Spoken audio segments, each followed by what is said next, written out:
کبھی کبھی انسان کے اندر ایک خاموش جنگ چلتی ہے جس کی آواز صرف وہ خود سن سکتا ہے۔ لوگ مسکراہٹ دیکھ کر سمجھتے ہیں کہ سب ٹھیک ہے، پر وہ یہ نہیں جانتے کہ یہ مسکراہٹ کتنی آنسوؤں کے پیچھے چھپی ہے۔ کبھی دل اتنا بھر جاتا ہے کہ سانس لینا بھی بھاری لگنے لگتا ہے، اور جب صبر کی حد ختم ہونے لگتی ہے تو دل کے اندر ایک ایسی ٹوٹ پھوٹ شروع ہوتی ہے جسے کوئی مرہم نہیں دے سکتا۔ بس انسان نہیں رہتا، وہ صرف ایک خاموش سایہ بن جاتا ہے۔ یہ درد بھی کیا عجیب شے ہے، چپ چاپ دل میں اترتا جاتا ہے، کوئی شور نہیں، کوئی فریاد نہیں، بس اندر ہی اندر سے سب کچھ ٹوٹتا جاتا ہے۔ کبھی سوچا نہیں تھا کہ صبر کی بھی کوئی حد ہوتی ہے، لیکن اب لگتا ہے کہ وہ حد بھی کب کی پار ہو چکی ہے۔ کبھی زندگی ایک ایسے موڑ پر لے آتی ہے جہاں نہ کوئی راستہ نظر آتا ہے، نہ کوئی منزل، نہ کوئی سہارا، بس دل کے اندر ایک شور سا ہوتا ہے، ایک خاموش چیخ جو کسی کو سنائی نہیں دیتی۔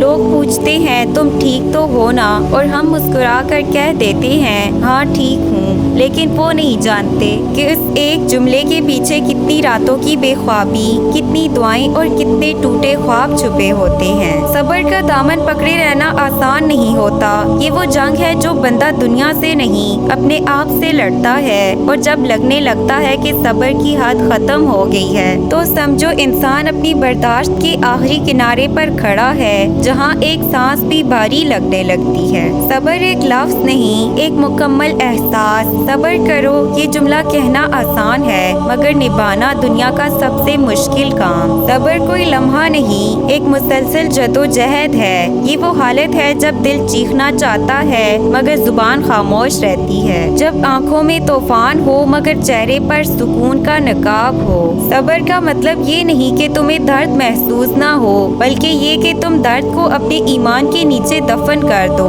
یہ وہ ہمت ہے جو ٹوٹنے کے باوجود بھی دنیا کے سامنے مسکراہٹ لے آتی ہے۔ صبر کرنے والے لوگ کمزور نہیں ہوتے، بلکہ وہ سب سے زیادہ زخمی، سب سے زیادہ مضبوط اور سب سے زیادہ خاموش ہوتے ہیں۔ زندگی کے وہ لمحے جب صبر کی حد کو آزمایا جاتا ہے، جب اپنی ہی امیدیں ٹوٹ جائیں۔ کبھی کبھی ہم کسی چیز کے لیے دن رات محنت کرتے ہیں، دعا کرتے ہیں، یقین رکھتے ہیں اور کوشش کرتے ہیں، اور جب آخر میں سب کچھ ہاتھ سے نکل جاتا ہے تو دل کہتا ہے کیا فائدہ صبر کا۔ وہ لمحہ صبر کی سب سے بڑی آزمائش ہوتا ہے، جب محبت دھوکہ بن جائے، جب کوئی شخص جس پر تم نے اپنا سب کچھ وار دیا ہو تمہیں ہی توڑ دے، تب دل پر وہ زخم لگتا ہے جو الفاظ میں نہیں ڈال سکتا۔ وہیں صبر کی اصل کہانی شروع ہوتی ہے۔ صبر یہ نہیں کہ تم رو نہیں، بلکہ یہ کہ تم رو کر بھی اپنی عزت، اپنی دعا اور اپنے رب پر یقین رکھو۔ جب تنہائی معمول بن جائے، جب لوگ تمہیں سمجھنا چھوڑ دیں، جب تمہارے درد پر دنیا خاموش ہو جائے، جب تمہاری الفاظ کسی کے دل تک نہ پہنچے، تب تمہیں لگتا ہے کہ تم اکیلے ہو،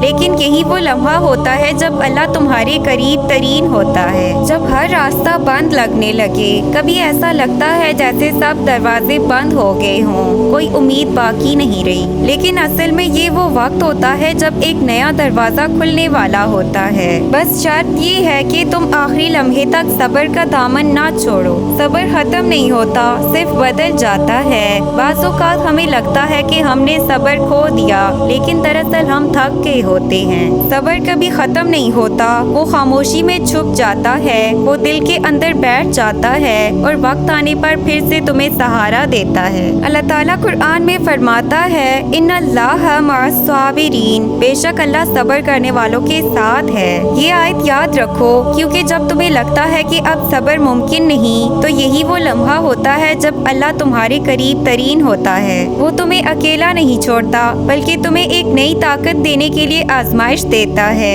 جب صبر کا پیمانہ لبریز ہونے لگے، کیا کرنا چاہیے؟ اپنے رب سے بات کرو۔ جب سب سے بات کرنے کا دل نہ کرے، تب اپنے دل کی ہر بات اللہ سے کہو، کوئی وضاحت نہیں چاہیے، بس دل سے کہہ دو یا اللہ میں تھک گیا ہوں۔ یہ جملہ دعاؤں سے زیادہ طاقت رکھتا ہے۔ وقت کو مرہم بننے دو، زخم وقت کے ساتھ بڑھ جاتے ہیں، ہر دکھ، ہر محرومی آخر کار اپنی شدت کھو دیتی ہے۔ صبر کا مطلب ہے کہ تم وقت کو اپنا ساتھی بنا لو، نہ کہ دشمن۔ اپنی قدر پہچانو۔ کبھی کبھی ہم دوسروں کے رویے کو اپنی قیمت سمجھ بیٹھتے ہیں، لیکن یاد رکھو تمہاری قدر